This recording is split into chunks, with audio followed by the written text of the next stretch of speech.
Greetings, dear listener, and welcome to this week's pubisode. This week you join Mike, Tony, Mairi and I as we enter the Gutenberger Grill and Taphouse, where we dissect last week's episode, stop the presses, chat about how much of a bastard the medieval papacy was, discuss whether anachronisms and escape rooms ruin immersion, and briefly touch upon the likelihood of Jeff Bezos being trapped in an Egyptian tomb. So, here we are, sitting in the Gutenberger Grill and Taphouse, where the steaks are pressed and the beers are printed. I didn't think that went through. Taking a quick break after our escape from Gutenberg's printing press to have a drink and chat about the room, what we just did.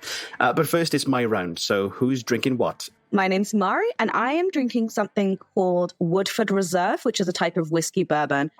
For no other reason other than my partner's a big whiskey collector, and I went, I'm doing a podcast, which one can I steal? And they were like, just take that one. So I'm drinking this today. How is it? It's pretty good. It's like a very American style of bourbon. So not like, I live in Scotland, so I'm used to more Scottish whiskies, but this is very easy to drink. So it's lovely. I think I mentioned it last time that I've yet to find a whiskey or a bourbon that doesn't taste like poison in my throat. Oh no. You just lost your whiskey sponsorship as well. Shit. Cross that off. Which is a shame because you've got the Brecon distillery, the Brecon whiskey distillery just up the road from you. It's a wasted opportunity. I'm not built for anything that's stronger than 15%. Yeah, but your cocktails are like Domestos with leftover Sambuca or something. Well, that's fair. I was also drinking Woodford Reserve the weekend, funnily enough, down at John's. Oh, what did you think about it? Compare notes. I find it I'm not normally a bourbon fan. I find some bourbons a little bit bathtubby, but I found it very drinkable and smooth, and really enjoyed it. Nice. Anyway, sorry, I'm Mike. Hello, and I am drinking a lovely single malt, and because I'm an animal, I'm drinking it with a little thing of ginger ale because it's hot as balls today, and I've filled this glass full of ice. I'm having a cheeky mixer, but it's a Glen Scotia, which is a pretty smoky, pretty easy on the palate single malt, and I'm very much looking forward to finishing this off so I can tuck into my bottle of Ardmore, which is my little friend. Naughty. I remain Tony. I'm currently drinking a glass of water. I did drink this alcohol-free Heineken earlier, which was okay, I guess. There's loads of really good alcohol-free stuff at the moment, but I have not had a chance to go to a big enough shop recently to get any of it, and so it's just the only stuff I have in the house is the most bog standard stuff possible. The one I'll recommend is Brooklyn Brewery's Special Effects. If you're looking for a very low /0%, I think it's a 0.4% one. It's very, very good. Very tasty. It's surprisingly malty for what they describe as a hopped lager. The description's not very good, but it is very tasty, and that's been my kind of go-to for the last couple of months while I've been off the sauce. I find Punk AF quite good. That's Punk AF's all right. Yeah. The Brewdog ones are all like serviceable, like pretty decent, better than. What happens with most of these things is they either end up tasting weirdly sweet or they have a sort of odd chemically bitterness to them. Like Beck's Blue, which is just like a bottle of farts. But yeah, the Brooklyn Brewery Special Effects one doesn't have any of that going on. So that's a big positive in my view. Like the Guinness Zero stuff just tastes like Guinness as well, because Guinness is the Guinness Zero stuff is amazing. Like that's probably the best one for one. Yeah, for sure. Because Guinness has got such a mild, not boozy flavour anyway these days, so it's easier to replace for sure. So yeah, there you go. Nice. That's what I'm learning at the moment. And I'm Jamie. I was Jamie last week. I'm Jamie this week. And this week I'm drinking, rather than expensive whiskey, I'm drinking home-brewed mead of my own design and concoction. It is a juniper-flavoured mead that I made at the Wye Valley Brewery back in March. It's been steadily brewing away in my cupboard/fridge. And the first taste test is right now. So I'm excited. It smells okay. Chalks away. It's quite strong. Stronger than I expected. But it is nice. Started at 9:30 I did on a Wednesday night. I do now realise that I'm not a fan of the taste of juniper. However, when it came to the choices of things to put in the mead, I got Skyrim blindness and thought, what's the most Skyrim themed flavour I could put in this? Juniper. Long live the nods. So yeah, it's actually quite nice. But yeah, I didn't test how strong this was. So who knows what's going to happen to me by the end of this recording. And it's a school night. I'm excited. Of course. Yeah. Bon voyage, everybody. But yeah, the last time I tried to make mead, it turned to petrol, or at least that's what it smelled like, in my cupboard, and was undrinkable. Something went wrong. But luckily, thanks to having some professional help by going on a mead making course, this is actually quite palatable, if a little bit ring-a-ding-ding. Do you feel empowered to make your own mead without the professionals being there now? Oh, fuck no. I should not be trusted near any kind of equipment that could cause someone to either die or go blind, because it's not going to happen. I was going to say, it's the start of a brilliant escape room adventure that you make your own mead that's perfectly curated to the experience. Well, saying that, when I went to the Wye Valley Meadery, they were showing us all the different meads that they make, and they had a sort of a sparkling berry mead. It had a special name. I can't remember what it was called. It was delicious because I bought it and drank it on this very podcast. But it had a really intricate design of a kraken on the front of the bottle, and instantly that should be a fucking puzzle. That needs to have some sort of puzzle. So it's on my list to contact Wye Valley and be like, hey, so funded rejection. The stuff I do. Let's make some babies. Metaphorical. I don't know what that voice was. I liked it though. Yeah. Why is my Maybe server wash your mouth out? Yeah. I mean, I'm aiming for the rejection, so maybe that's what I should go with. Yeah, but that's the rejection that gets delivered by the police, mate. That's yeah.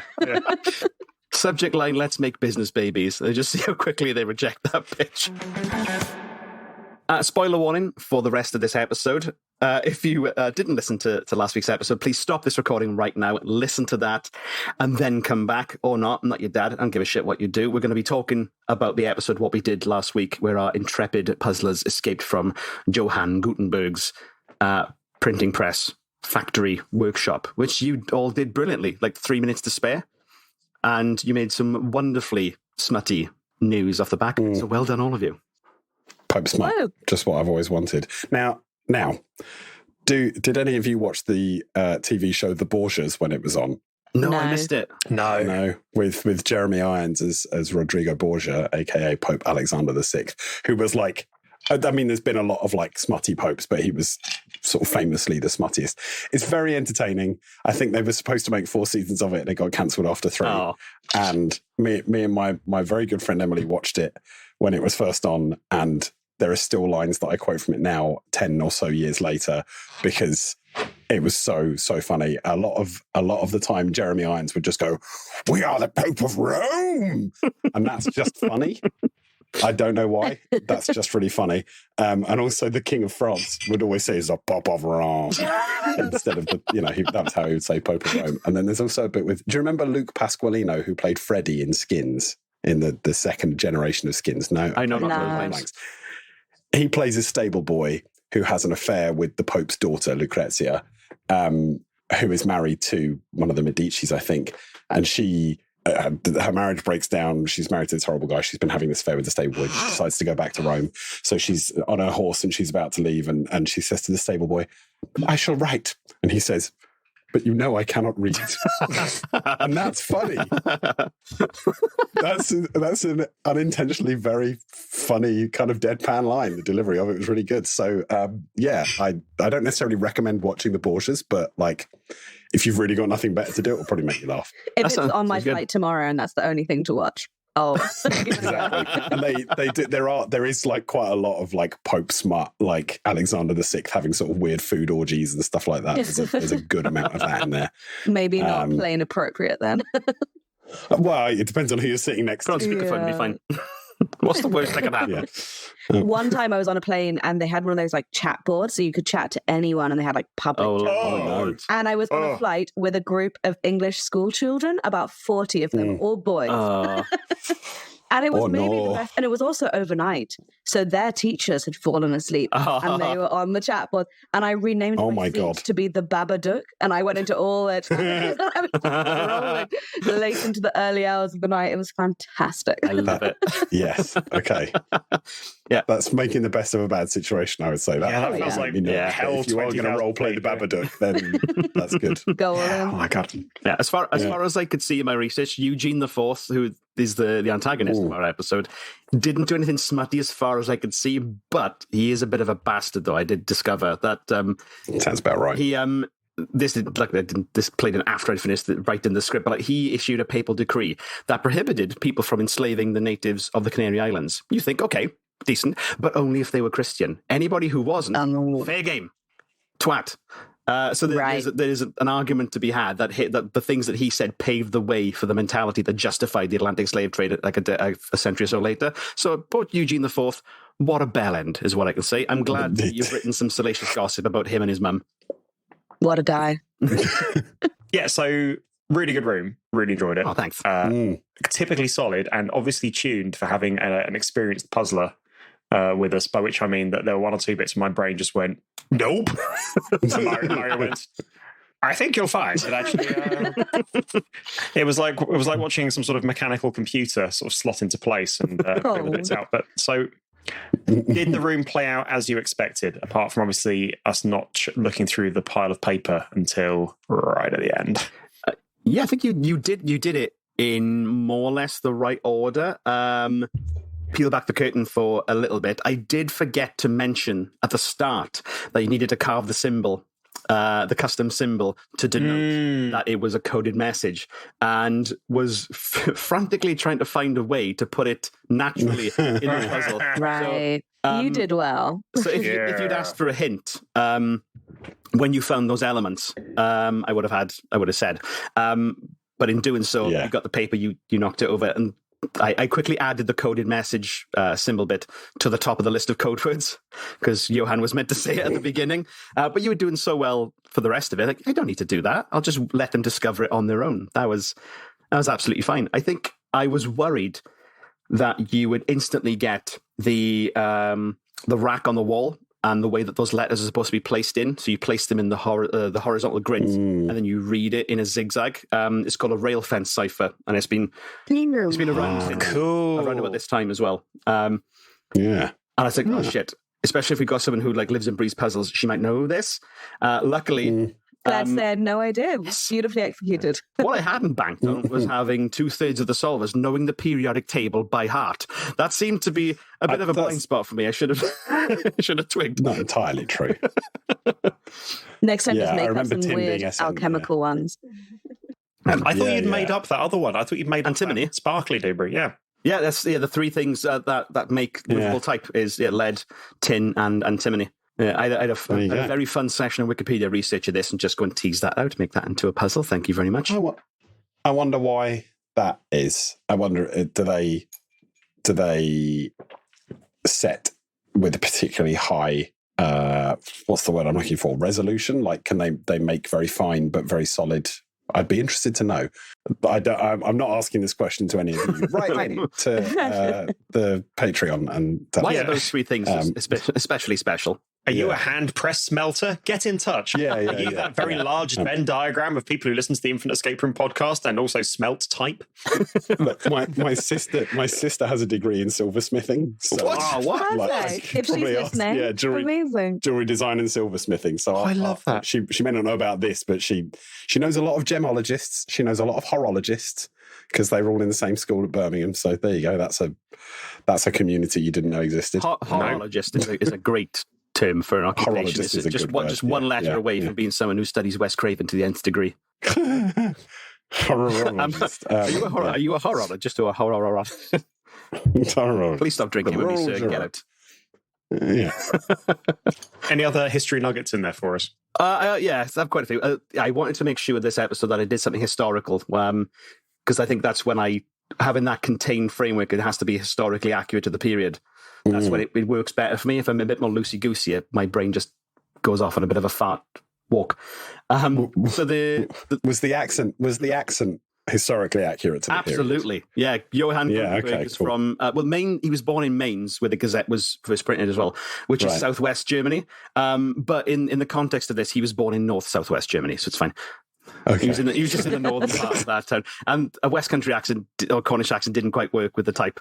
It needed to be northern. Otherwise, sure. It almost needs to be like self-well to it. I don't know. I'm Henry bloody Gutenberg. Or, hey, mate, Henry fucking Gutenberg. Hello. Oh no, It's all the same person, just with different trousers on. I really enjoyed that.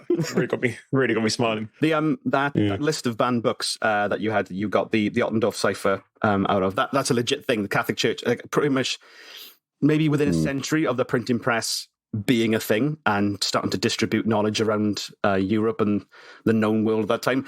Yeah, the papacy pretty much clamped down on that shit not long after that. So there's a long list of stuff that they banned. In some cases, just the entire works of a certain author. Even up to like Les Miserables. The book was banned by the Catholic Church for some fucking reason. Because I don't know, maybe it instigates people to think for themselves and overthrow the shackles of authority. And it's funny. That's funny because it's got such a, like, the most obvious religious figure in it is extremely sympathetic. Because the whole first section is all about the whole first tome, I guess you call it, is about him, about the priest. And you don't get that in the stage adaptation, the film adaptation. He's a sort of minor character, but there's quite a long chunk about him right at the beginning in his life before he meets Valjean.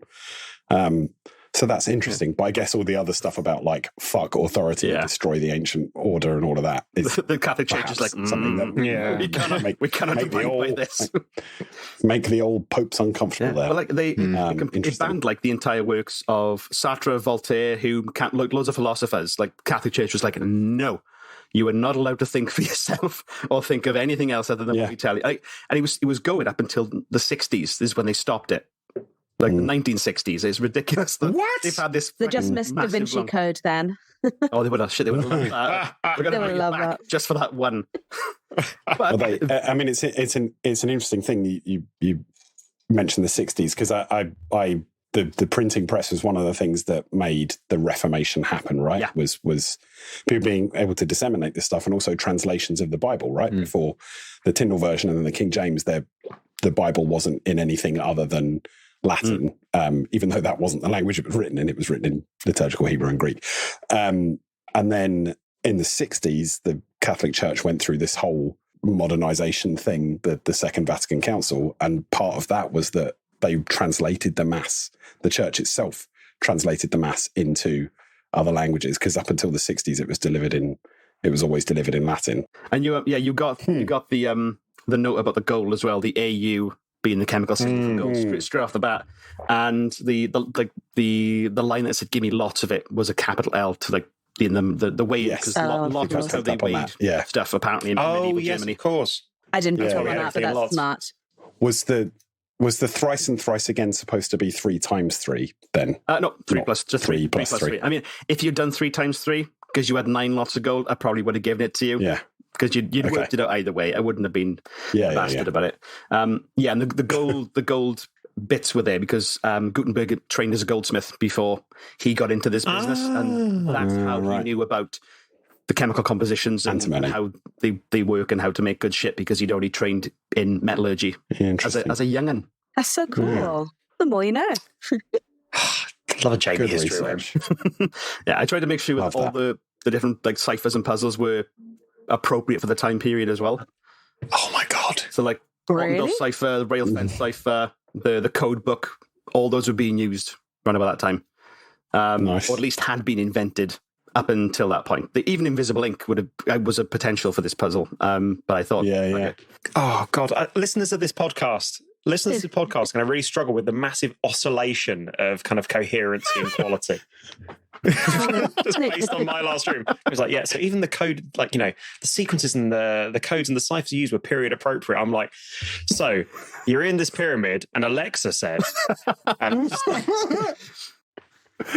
Alexa says, you've got to make Hester Blumenthal's bum explode before the hour's out. Okay. Say that again, Tony. That's my next episode. No, look, you've got the clean stuff. You don't need anything. But they can be quite a divide, though, with people like me who want to try and keep things era appropriate. Like it used to be from an immersion standpoint. I like to, so it's all, nothing's like distracting you, or why is there Morse code in this ancient Egyptian temple kind of thing. But I think more for me, I think working within that restriction helps when building up these rooms. I can find more creative ways to use these things. because rather than just having carte blanche of any puzzle type you want and slapping it in. But yeah, I know that some people don't give a shit. You can mix and match puzzles and types, and that's fine. Well, Mairi, where do you stand on that? Because you're obviously sort of puzzle creator extraordinaire. So, like, what's your, do you find, A, do you work within like history? B, do you find like restrictions help in sort of, because you do like physical room, you do like everything when it comes to puzzle design? Yeah, tabletop games, physical rooms, all the above. I think I kind of side with Jamie on this whole debate about like making things location specific. There's a really interesting, I think it's just an essay online by a guy called Errol Alumia, who I think you guys probably know. I'm probably pronouncing his name right. Love Errol. But he wrote this really good piece about like mimetic puzzles versus diegetic puzzles. And I think it just comes down to this example that he always gives. And it's like, you could go into an escape room that's themed around a kitchen. And if it was one, and I'm forgetting which one, mimetic or diegetic, if it's one of them, the key would be hidden inside a secret like soup pot. And if it was the other, you would have to twist all of the soup pots to like a very specific angle to read a 6-digit code. And the difference being that if this was your kitchen, you wouldn't hide the key to your like pantry in this weird thing. You would just put the key inside a pot. And it's like, it's not about like, there's no right or wrong. Like if you're a puzzle designer, especially I freelance. So quite often someone just comes to me and they're like, design it like this. And they will decide which version of that they want. It's less about that. And it's more about like, whatever you pick, setting that up for the audience. And I think that's what you did very well, Jamie. Like, I expect this kind of historical, like, detail from you and like that. Like, I kind of anticipated that they would be real ciphers from the time because of who you are and how you, like, set up the puzzle. I look and at the type, that to be works really fair. well. I meet the profile of history nerd. Exactly. But there's no right or wrong answer. If you're designing a puzzle, it's about what your audience expects. Pretty much. So yeah, I played a really good room in the Netherlands recently and it was themed around dreams. So every single net was off the table. It was wacky, weird mishmash of every single possible thing. Like not even shoehorned. It was beautifully done. But it was like, yeah, there you would get an Alexa in the ancient Egyptian temple and be like, yes, this makes sense. I am immersed and I get it. That's great. I mean, to be fair, with the machinations of Heston fucking Blumenthal, like pulling the strings, I think all bets are off. Anything is fair game. I think it's the tomb of Jeff Bezos. That's like what it's going to be. I can't figure out how, but it will be. That's Tony, right that room. And then at the end, it's a rocket. Like it's a rocket. Perfect. He likes rockets. Yeah. Yeah. You are playing Elon Musk, and you've got to dip into the tomb to recover the. Can I not do that? I don't want to do that. Yeah, you got to finish fucking Twitter on the way out. Oh as well. god. Yeah. Ooh. Gonna play a meth. I'll just go in the corner and masturbate until I die. That's basically Elon's plan. That's how it works. Well, I like. There's a clip for the episode. Just snip that one out. Yeah, interesting. We've Donald Trump has featured on this podcast. Elon Musk has featured on this Quite a podcast. lot. Yeah. We've not done Bezos yet, I don't think. Mark Zuckerberg has been on the podcast, so Bezos is missing. We're gonna have to get him. Hello, I'm Jeffrey Bloody Bezos. Presumably. Tune in next week to hear Jeff Bezos escape for the tomb. The North is suspiciously full. I mentioned during the recording of the actual puzzle Pentiment, the game that came out earlier this year. I don't know if any of you heard about this game. No.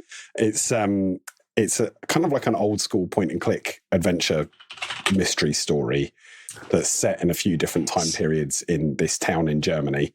And it's the way that they use type, the way that they use scripting to show you who the characters are and what they know and that sort of thing. Like the printed word is a very major part of it. And a lot of it's set in a scriptorium where monks are copying texts and illuminating texts at the end of that kind of period of history where that was the only way that text could be distributed. So there's a printer in the town, and it's a really, really wonderful game, like really beautifully made, really interesting. I'm meaning to go back and play through it again because I think you can get, depending on what choices you make, you can get very, very different stories out of it.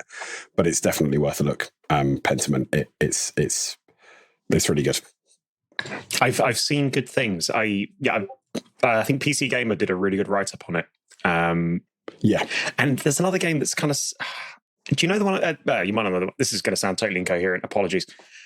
It's something like March to Cavalry or something, which uses old Renaissance paintings as assets in a point-and-click adventure, and it's very Monty Python, but also kind of weird and absurd and beautiful, all at the same time. Interesting. The inspiration, by the way, for this episode came from listening to a bunch of different history podcasts, and weirdly, like sometimes I listen to 2 different podcasts on the whole. One's called A Short History Of, which is sort of a bit more serious. One's called You're Dead to Me, which is a bit more lighthearted. Yeah. Laura loves that. Lucy Worsley. Oh, Lucy, we need to get her on. She's amazing. She's prime. Yeah, she's a big puzzle enthusiast. She runs that TV show, Puzzling. I wonder how do you know that? Oh, the new one on Channel 5. Yeah. Please tell us you're more, on Mari. telly. How do I know that? You're on telly. Oh, nice. Yeah, I was on telly. I applied to be on that show called Puzzling, and yeah, it was literally that. It was just like puzzle things, and she's the host. And it was so much fun. And I'm allowed to say this now. It's out. Like, I didn't do very well, but that's okay, because I was just starstruck by Lucy Worsley sitting like 3 meters away. That's pretty cool. Oh my God. Yeah. Is she tall or small? It was really fun.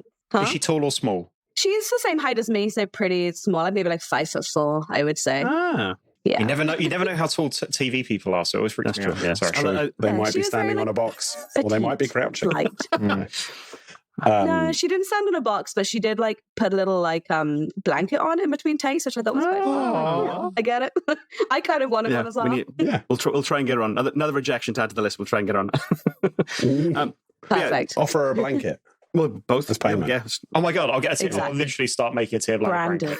blanket. Yeah. I love it. Weirdly, sometimes the 2 different podcasts end up aligning in the topics they cover. So the one was covering the Renaissance and mentioned Gutenberger and the printing press just almost offhandedly, and then another one was talking about Henry VII and how he was using the printing press quite a lot as part of his sort of ascension to power. So I think just those 2 separate ideas, listen to them within like a couple of hours of each other, just merged into one going, yes, printing press. Initially, I wanted to do something to do with countdown. Interesting. Where you get the letters out of a little hole in the wall, but it fell apart pretty quickly. I couldn't figure out how to make that work. So I went with what I got. I believe we are coming up to last orders. The barman is giving us the side eye. So before we depart into the night, does anybody have any podcast recommendations they want to share with our lovely listeners? My partner has a podcast. His name is Sammy, and he has a history podcast, and that is called Sipping Time, because they like to talk about whiskeys, and not so dissimilar from this kind of pubisode, but rather than talk about puzzles, they talk about history. And each series and each episode is like a very different obscure part of history. So they did like 2 on archers. They did one on British food, so like history from the ages. They did one on like Montreal's history. So really it's just like whatever random topic they want to. And then they underpin it by saying, and this whiskey is da-da-da. So I love that. After our own heart. There's an episode on escape rooms as well, which yours truly. Nice. But I do something quite funny. We pretend it's not the person I've been married to for 5 years. And I'm like, oh, nice to meet you. I love it. Well, yeah, we'll put a link to that podcast in the show notes as well. I think, they sound like people after our own heart. We should combine forces, make some babies, business babies. Get smashed. Oh no! Isn't that film with that animated film with Alec Baldwin as the voice of the baby? Oh shit! Yeah, Boss Baby. Boss Baby. Yeah. He wears a suit though. Yeah, sure. I have been listening to a Radio 4 show called Add to Playlist, which is it's kind of like a musical chain reaction type thing where it's Keris Matthews and a guy called Jeffrey Boachi, who's he was a teacher and now he does a lot of sort of education stuff about music and language. And they have 2 guests on who are like amazing virtuoso musical geniuses every week, and sometimes they have other guests on as well. And each person picks a song that connects to the previous song in some way, but sometimes it will be like, oh yeah, this uses a perfect 4th interval. And here's some other examples of that. And sometimes it'll be like, oh yeah, this artist grew up in the slums of Brazil and this artist grew up in the slums of Beijing, or like it could be quite abstract and stuff like that. It's really interesting. Cool. The RSS feed that they publish for the podcast is like balked and the episodes are out of order sometimes, but just look on BBC Sounds to see what the order is to if you start listening to an episode and you're like, hang on a minute, this wasn't the song they finished the last episode on, then that's probably because the RSS feed is balked. But it's been really fun. It's kind of encouraged me to revisit the topic of music theory, because although those of you on this video call can see, I have several very shiny about in this room. My music and you own a lute. You're the only person I know. That's not a lute; it's a mandolin. Oh, sorry. Swine. Oh yeah, very different. You absolute mug. It's kind of got me. It's reminded me that I should probably like try and learn music theory properly and understand what I'm doing, because that makes a lot of things easier. So that's been really fun. I've got a nice easy one. It's search engine. So PJ Vogt, who used to be on Reply All, which was, for me, it was the absolute pinnacle of kind of that sort of that early wave of narrative journalism in that sort of digital podcasty space. It was brilliant. It kind of went a bit wibbly in the 2 years approaching its demise, particularly after Gimlet got bought by Spotify. But yeah, he's got his own podcast now. It's still with producer Truthy Primrose, who's like, anything she touches is just brilliant. And the two of them are just a fantastic combo. They're really good listens. He's a wonderful host. They're really interesting stories. They get really interesting and esoteric subjects and make you care about them in wonderful ways. It's just a strong recommendation. Search engine is excellent, and it's filled a Reply All shaped hole in my soul. And actually, if you're interested in podcasting as a medium, I'd say listen to that, and also listen to Classic Reply All as kind of like it's a real how-to in how to structure something unbelievably banal or mundane and make it incredibly interesting. They could do an entire episode on the creamy bit in an Oreo, and they could do a 6-part special on it, and I would listen to the shit out of that. They're amazing. There's super tech support in the super tech support episodes of Reply All are my favourite thing, where someone comes in with just a really weird technical problem that no one's been able to solve, and then the hosts of Reply All just go after it like a dog with a bone. Yeah. And there's some really weird stuff that they've uncovered, and all sorts of weird things about like how mobile cell networks work and how artwork is streamed to people's car radios in the US. Like, yes, I remember some proper weird subjects. Yeah. And yes, no it's as really well, good. where they had a meme tweet. And it was I now know way more than I ever thought I would about specific hockey mascots in the States. Yeah. Gritty. Yeah. Love it. That reminds me of the podcast Understood. Do you guys know that one? No. Very similar thing, Understood. And it's essentially they take weird problems that people have or things that can't be solved by Googling, and they basically try and solve it. So the episode that made me go into it was in some of Jurassic Park, what's his name? Jeff Goldblum. Name's Bezos. Jeff Goldblum. He has a tattoo in some scenes and not other scenes. And he doesn't have the tattoo in real life. And basically they were like, someone wrote in, they were like, I can't solve this. Like, what is this tattoo? And they go in the deep dive and they like get on the phone to like Jeff. Like, I don't want to like spoil it, but they like really do amazing investigations on weird things. And I listened to another one the other day and it was similar. It was like US dialing codes. Like, why because the theory was like, it was the most populated cities have the shortest dialing codes on a rotary phone. But then there's like Boston, which is like 996 or something. And it's like, why is there an outlier? And they really dig into it. But obviously everyone who was around is like passed away many years ago. So really interesting like investigations into similar things that you guys described, like deep dives into weird things you can't I love it so much. I'm searching, but I can't find it. I have already now subscribed to it on Pocket Casts. That's how excited I am by this show. Understood. Understood. In fact, it's a single. Looking at it here, it's a single word. Single word. Okay, just in case that helps, Mike. Yeah, thank you. Also, Jeff Goldblum, who we've established canonically from one of our previous episodes, is full of cum, as Dom rightly pointed out. So that's now stamped in Infinite Escape from Law. Watch our previous episodes. Get the disco booths. Troubling. Deeply troubling. Right. This sounds amazing. Yeah, definitely. We'll put links to all these podcasts in the show notes, so please give them all a listen. And if you interact with the creators, tell them that we sent you, because we're cool and we want people to think that we're cool too. There's nothing cool. You scratch my back. How cool you are. These guys are really cool. We got friends. I got friends. I do believe now. We go to a different school in Canada. The barman is now signalling quite forcefully for us to get the fuck out of his pub. Yeah, he's called us an Uber. But before we go, Mairi, anything you want to plug? Anything you're currently working on? Anything that you're doing currently you want to share with the listeners? That's a really good question. I hadn't really thought about it, but I'll say a little bit anyway. So Yeah, my name's been Mairi, and I am a game designer based here in the UK. I can also be found in places like The Escape Roomer, where I write about escape room reviews, or just marispaceship.com, which is my portfolio if anyone ever wants to work together. Nice. Is it a current thing that's either been released or is up and coming that you can talk about?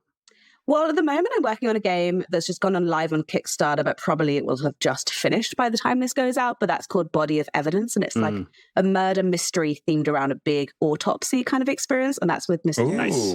But I say the Kickstarter would have finished, we will have put it on sale, and I was one of the lead designers on that, and I'm really proud of it because it's kind of like a puzzle experience, but also a murder mystery and like a little bit of mishmash with lots of different things. So it's a bit different from your usual kind of like puzzle game, but I think quite fun. Hopefully it'll go down well with puzzle enthusiasts like yourselves. Nice. We'll put a link to it in the show notes, either to the Kickstarter campaign or to the main website, depending on when this goes out. We'll take some flat iron steaks as we leave, but we'll see you next week, where we're escaping from the fucking Spanish Inquisition by the sounds of it. We love you lots, and we'll see you next week on the Infinite Escape Room. Bye-bye. Bye-bye. Bye. We'll stumble out into this very soggy, hot evening. I'm so sweaty. I just take a into a public bath or something just to. I find a duck pond and just lie in it for a little bit. Yeah, I don't like I've been laminated. What's the temperature down south where you guys are? It's too today hot. Here it's been like 32, 33 in South London. So just it's been same here. spicy. Just feed me kebab from the duck pond. It's fine. Just flick it in my open maw. I'll take it.